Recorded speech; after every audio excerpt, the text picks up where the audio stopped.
That's sideways. That's right, right? Right.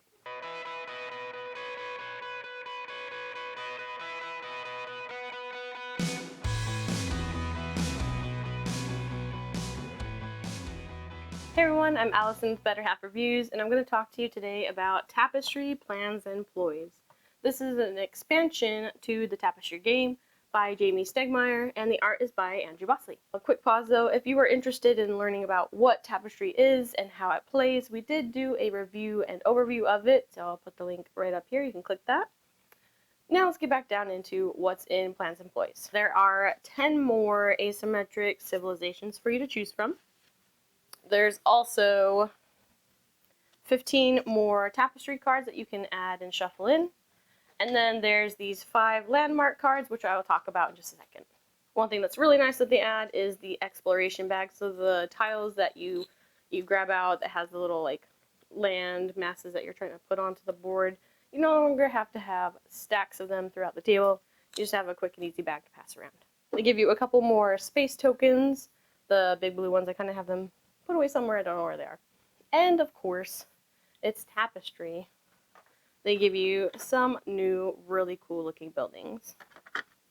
And finally are these little tokens that you can add to the game just to help you know who has claimed buildings already. I'll talk about that in a second, I'll show you. And along with that, on the back of the rules is a little like civilization adjustments. So there's some previous civilizations that from the base game that needed a little bit of adjusting because maybe they were too powerful or too underpowered. So that's just a quick guide of like, okay, if you're going to play as the alchemist, make sure you read this and adjust as needed. So I liked having a physical copy of this. I know I'd heard about it like, oh, you can find it online, but when I'm playing the game, I want to have like something I just pick up, look at, and put it down. Okay, so I want to talk about a quick thing with these little tokens.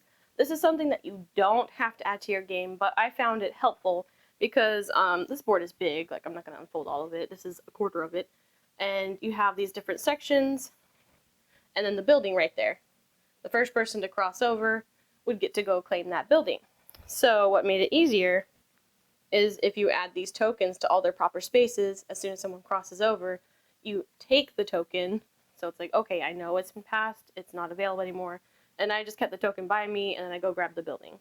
And at the end of the game, it's like, oh wait, who got this building? Oh, I did. And it just made it, I don't know, just made it a little bit visually easier to kind of see what's still available and what is already taken.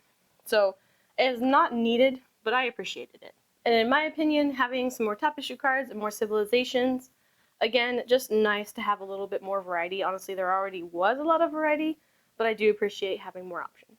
And I mean, the pre-painted, like, nicely put together buildings were super cool. So you got this cool, like, big, tall building. So these are the landmark buildings. And then a couple of these go with some of the tapestry cards. But what I like with these, with what the landmark cards do, is with the game, a lot of stuff is like, you know, end game goals, things you might want to try to unlock throughout the game, and it happens at the end, like scoring and all other things. The landmark ones gives you an opportunity to have a building that is set off to the side just for you when you complete some type of mid-game goal. So what you do is you shuffle it up. Everybody, whoever's going, I think it's last, gets to pick first. They pick their card and then pass it on, and everybody just picks their building. So it's like, okay, I got the urban farm, grab that building, set it off to the side. And so they each have a little goal, and then it shows you the size of the building.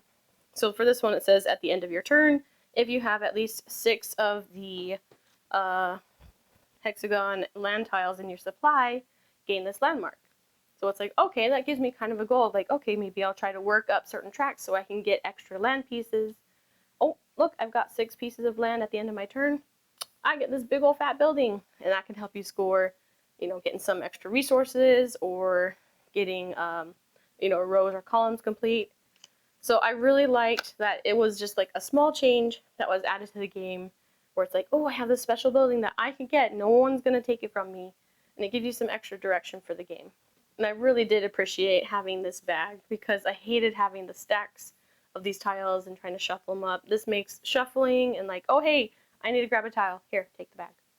So overall, Tapestry, Plans and Ploys, super easy expansion to just put into the game. Like even if it's your first game, I would bring this in to teaching it to someone because it changes very little to the game and adds a little bit more aesthetic and a little bit ease of play. And I really, really like the landmark cards where it gives you that goal to work towards throughout the game to unlock a big building. So overall, really good expansion, highly recommend getting it.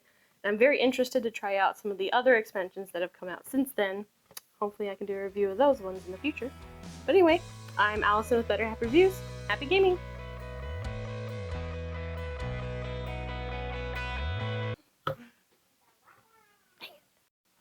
Yeah, Plans and Ploys.